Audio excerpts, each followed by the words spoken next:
Tonight, I'm going to investigate the Plano West bathroom scandal. A Tex-Mex truth may make your bowels shake. Then, a stunning look at the rise of teens being infected with a terrifying new blow to their self-esteem. GPA. I hope your kids brought protection. This is the Clay Chronicle.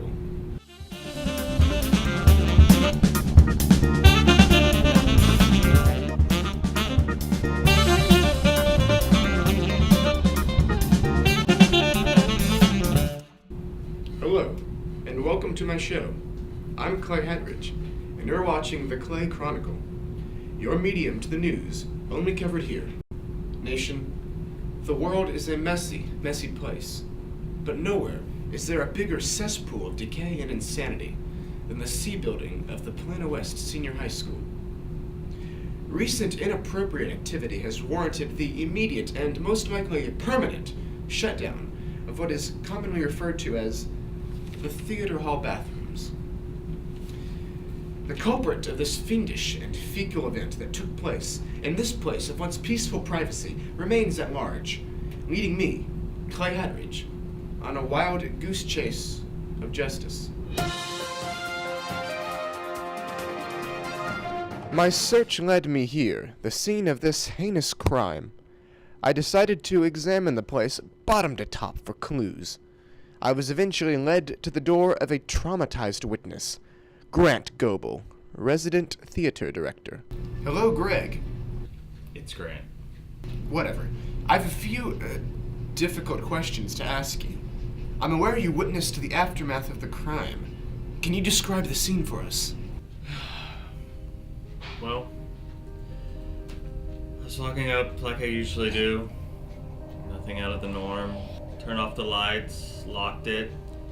I was walking down the main hallway, then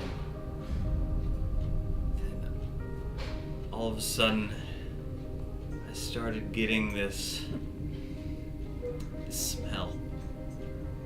It was a smell like I've never smelled before. It just overwhelmed me.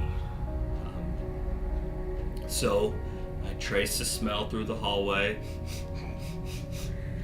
to try to locate the source of it. And as I smelled, it got stronger, stronger, overpowering me. And then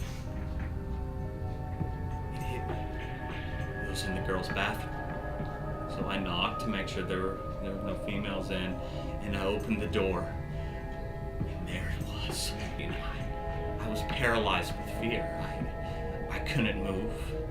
I wanted to get away, but I couldn't. I was just stuck there. The walls, the ceiling, it was just everywhere. I'm so sorry you had to see that. Do you have any idea who could have done this? Hey, Goebel, can you watch Sykes' class? He had Mexican food and he isn't feeling too good.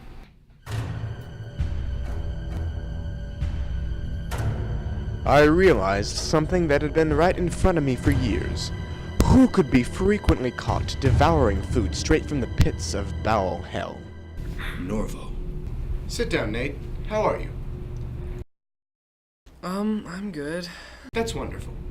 Where were you on the afternoon of April the 1st, 2011? What? Oh, don't play dumb with me. I've collected legitimate evidence that at approximately noon on April Fool's Day, you consumed a very large and very hazardous amount of Tex-Mex. And where did you get that nonsense? Look familiar? It's incredible how effective bribing school janitors with laser hair removal coupons can prove to be. Okay, so we had a little Tex-Mex that day. Big freaking deal. He likes spicy food. But why would he have any ambition to wipe his fudge on the bathroom walls? Good question. Besides, he's not the only one that likes Mexican food. He didn't eat alone that day. Who did you eat with? Let's just say he may have been on a lunch run, and he may have delivered Tex-Mex to a disgruntled victim of the recent PISD budget cuts, but you did not hear that from me. The trail was now steaming like a Taco Bell black bean chalupa passing through the digestive tract. I could now narrow my leads down to a simple handful of suspects. I knew two things for sure. 1. The culprit was obviously a teacher at Plano West, enraged about the faculty cuts that had taken place prior to the incidents. And 2. The perpetrator had a seriously weak tolerance of delicious, bowel-moving Tex-Mex. To view the exciting conclusion, tune in next week for The Excrement Avenger Part 2. Folks, it should come as no surprise to anyone that teenagers are an odd and moody bunch. What with hormones and severe cases of angst, it's a wonder how these beings are able to verbally harass authoritative figures one minute and concentrate long enough to print out physics cheat sheets the next. Now, nation, these adolescent ne'er-do-wells may be sources of intense aggravation, but they are now also sources of something far more terrifying than sarcastic quips. A new study shows a dramatic increase in the number of teens infected with none other than GPAs. To examine the truth in this startling information, I'm going straight to the source. Plano West Senior High School, a festering cesspool of class ranks and SAT scores situated in the heart of a city drenched in a deadly outbreak of high GPA rates. For years, Plano ISD has pressured students into pushing themselves to exceed, but this strenuous demand has left many young people ailing with a truly disgusting case of what many are referring to as STDs, students turning desperate.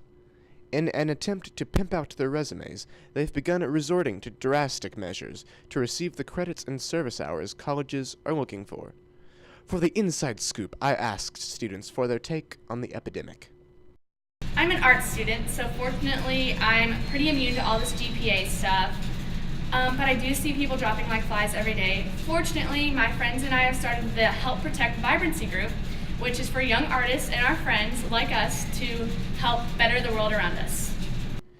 In the epic battle between teens and their GPAs, there exists a resistance, a form of protection.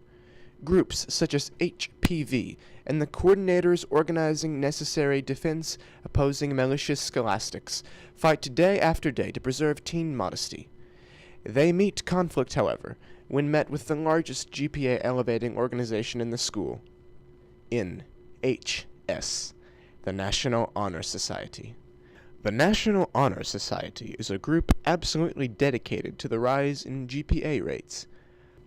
Now, it's obvious that the school itself is positively corrupt. In fact, the NHS has made it perfectly clear that school officials are actually supporting rising GPA rates. I was able to collect a first-hand account of the destructive effects those with high GPAs experience.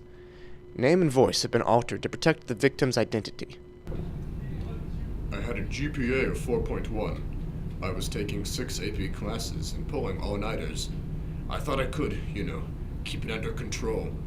But the symptoms got worse and worse, and soon they were taking over my life. The loss of appetite, the headaches, the warts.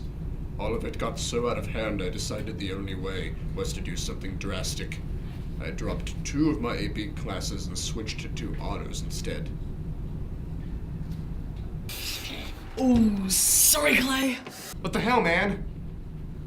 Well, that's it for the Chronicle, folks. Your show for the news that other stations don't waste their time on. I'm Clay Hatridge, signing out.